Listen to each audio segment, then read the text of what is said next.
Since another month of film has passed in May 2025, why not rank every single movie I saw in May 2025 from the worst to the best? Be sure to leave your list down below. Last place for me, I have Mountainhead, which is the straight-to-max dark comedy with Steve Carell, and even though it's the last place, I still didn't think it was a bad movie. Just for me, a lot of the humor went over my head. 15, I have Nicolas Cage's The Surfer. Very interesting concept, but it's a movie where you don't know necessarily how you feel about it at the end. Number 14, I have Shadow Force. This one was entertaining, even though it's not a movie you need to rush out to see. 13, I have a huge disappointment, unfortunately, Karate Kid Legends. I enjoyed the first half, but the second half becomes formulaic Karate Kid stuff. 12, I have another simple favor. I'm actually in the high minority that actually enjoys this one more than the first film, while still having a lot of flaws and having one joke in the movie that was just, oh, that's not funny, that's just gross. 11, I have Last Bullet. You know, Netflix has been kind of killing it with this year with its straight-to-Netflix foreign films, while still I was a little confused because I hadn't watched the first movie, but it's not the movie's fault. 10, I have the Lilo and Stitch live-action remake. The CGI for all the aliens looked good, and there are some very genuinely cute moments. However, I did not like how they used Jumbo in the film, and Zach Galifianakis felt like he was miscast. 9, I have Fight or Flight. There's some very fun, over-the-top, gory action sequences in here. However, its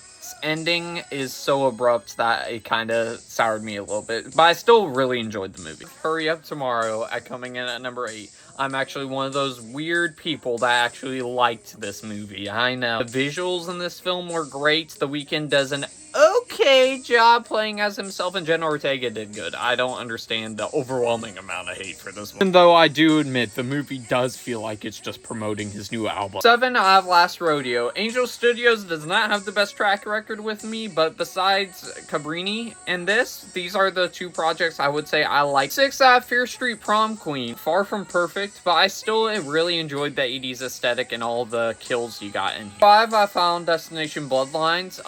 It's not my favorite of Final Destination franchise, but I still thought it was a really good entry, and RIP Tony Todd. Similar to Mountainhead, coming in at number 4, I have Friendship. Most of the humor did work for me, but there was a lot of moments where it went over my head a little bit, but there's some good performances in this, and it is quite fun. 3, I have Clown in a Cornfield. This was surprisingly hilarious with all the generational humor you have in here, and Friendo has possibly a chance to become the next clown horror icon if given a few movies after this. 2, I have Mission Impossible: The Final Reckoning. Aside from it jumping back to flashbacks way too many times in this film, I still thought this was a great way to close out in the franchise, and if it's really the end, I thought they went out with a bang. Number 1 for me, I have Thunderbolts, actually. This is my favorite MC project we've gotten since Endgame, and I loved this. This is currently my 3rd favorite movie of the year.